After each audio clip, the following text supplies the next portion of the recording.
What's up, everybody? This is Passion 9.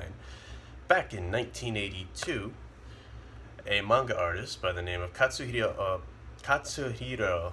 Otomo released what would be the start of a 6-volume manga epic called AKIRA. And it would go on to be huge, prolific, iconic for a vast variety of reasons, one of which is that Otomo is a great artist, and the manga is incredible. It is definitely worth a read. But the thing that stands out about this manga is that although it tops out to only 6 volumes, each of those volumes is huge. They're like thick, like Bible thick volumes. So it is a big read. But it became huge and was a big success. And in 1988, Toho, in collaboration with several other Japanese companies, created one of the most expensive big-budget anime films of the time.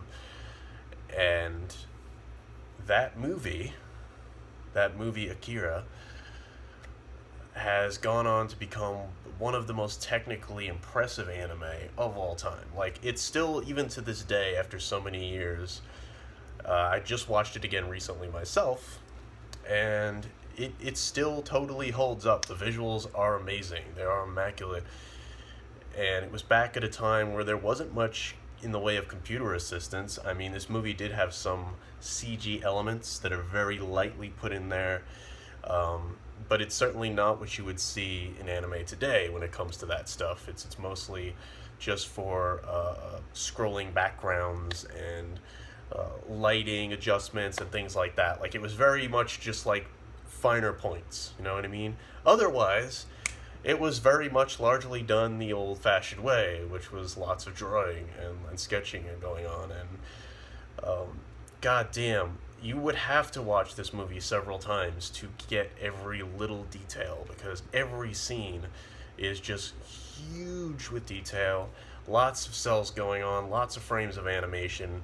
The opening bike chase alone is like, it's up there. It's just like one of the most iconic sci-fi action scenes of all time.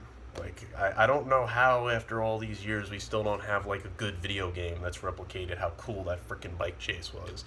Because, I mean, Kaneda's bike alone, the main character, Kaneda, his red bike is like the coolest fictional motorcycle ever created in any film ever, pretty much.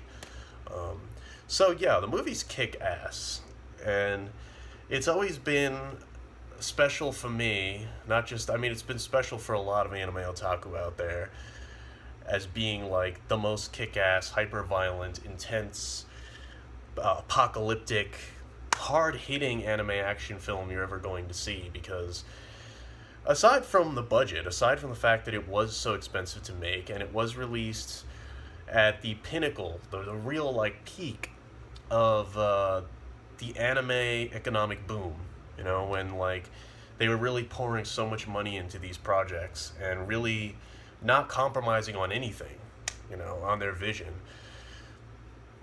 But it feels like something that could not exist today. You know, it feels like a movie, an anime production that would just be impossible to make today for so many reasons. And you're watching it now, it's like you're seeing something from like another dimension or something. It doesn't look old, even though you know there's plenty of things that remind you it is an 80s anime film. Not so much the setting or anything like that, but the little touches, you know. The story itself is set in 2019, which is obviously pretty interesting now. We've gone past the Akira point in that timeline. It's set in a cyberpunk future where Tokyo has been rebuilt as Neo Tokyo after a cataclysmic, devastating, explosive disaster that occurred. And we find out the root of that disaster, it's not really a spoiler, was this boy named AKIRA, hence the title. And the thing about this title is it's meant to sound very, like, chilling. It's meant to sound like creepy because in Japan, Akira is a very common name. You know, it's like Dave or John or whatever. It's like, you know, you hear it all the time. It's not an unusual name. So the name itself is not cryptic. It's the context for the name. The fact that the title of this doomsday, apocalyptic, cyberpunk dystopian nightmare is called Akira. It's like, oh, you know, and it's like, who the hell is that? And that, of course, is like the underlying thrust of the story. Akira is this boy who had incredible psychic powers, and the government of this big futuristic Japan, you know, they were experimenting with this stuff, and this kid was so powerful it led to a cataclysm that wiped out Tokyo, you know, several decades ago or whatever. So that is the setting the film is in. It's in this kind of twisted version of Tokyo that is not, it's not stable. You know, there's a lot of like inequity and a lot of like the main characters, our main protagonist, are a biker gang that are always causing trouble, and they're on the streets committing all sorts of you know, delinquent crimes or whatever. And a big theme of the film is rebellion. A big theme of the film is youthful angst and sort of like the screwed up world that these teenagers inhabit, that the main characters are in. And one of them gets captured early in the film by the scientists that are conducting these experiments, that are still researching psychic children with potential psychic powers and abilities. And they find out that he has potential himself to be the next Akira or something of that ilk. And where we go from there is this big, huge escalation of action and doomsday prophecy and devastation of military tanks and lasers and fucking psychic explosions that devastate a whole city and so on and so forth. It's really cool. Hugely influential film too. Really influential movie because of the themes here. You know, there was the Kanye West video that took an entire scene from this movie, or Tetsuo, one of the main the psychic teen who you know goes searching for Akira, is busting out of the lab or whatever and using his powers to like explode people's heads and shit. Like that was an homage to the movie. There was Chronicle, another movie about psychic powers and teens that was set in the present day world. That took a lot of cues from Akira, actually, especially its climax was like a big Akira homage. So there's actually a lot of influence even outside of anime for this film because of just how unforgettable and distinct it is. And again, the animation is incredible. It's not for the faint of heart because it is it's hyper violent. It is super gritty.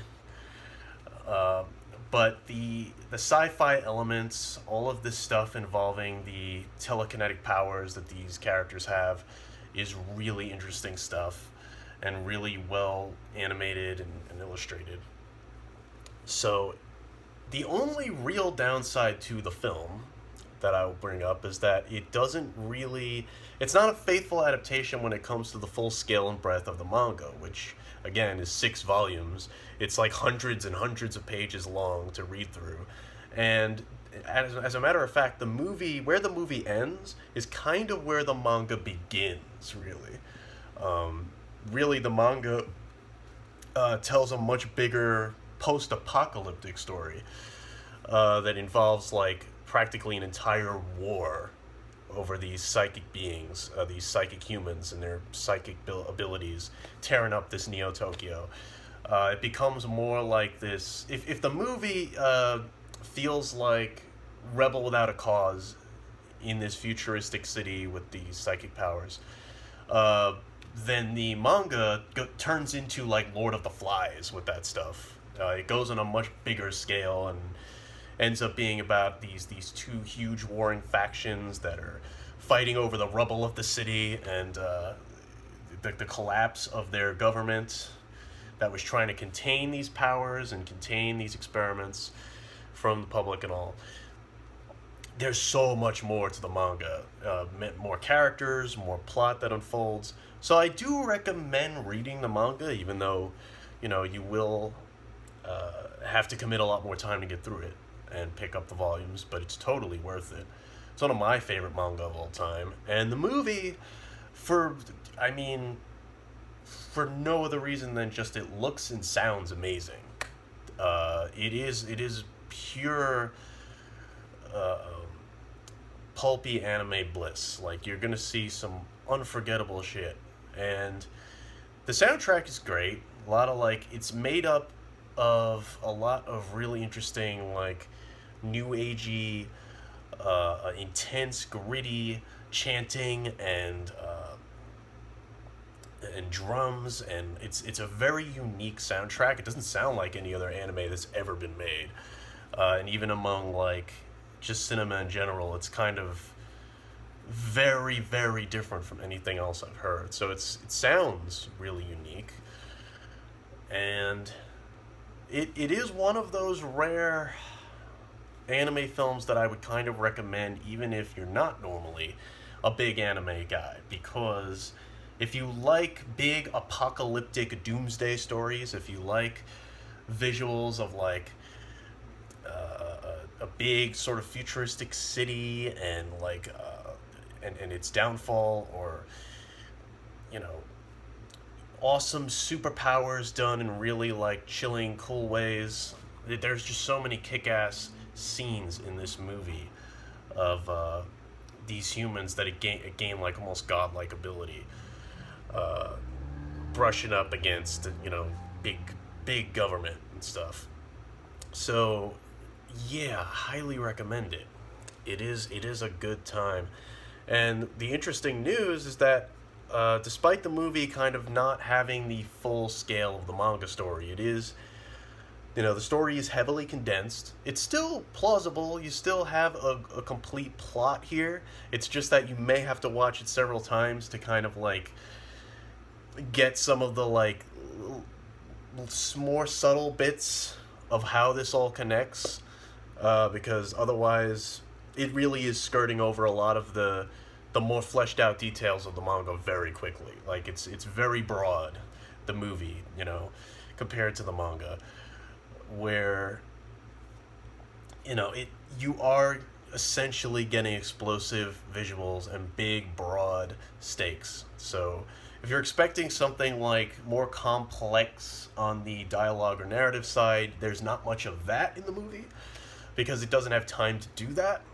It barely has just enough time to get all those bullet points in there that it needs to. But it was directed by Katsuhiro Otomo, the writer and artist of the manga. So it is consistent with the manga, but it is a condensed version.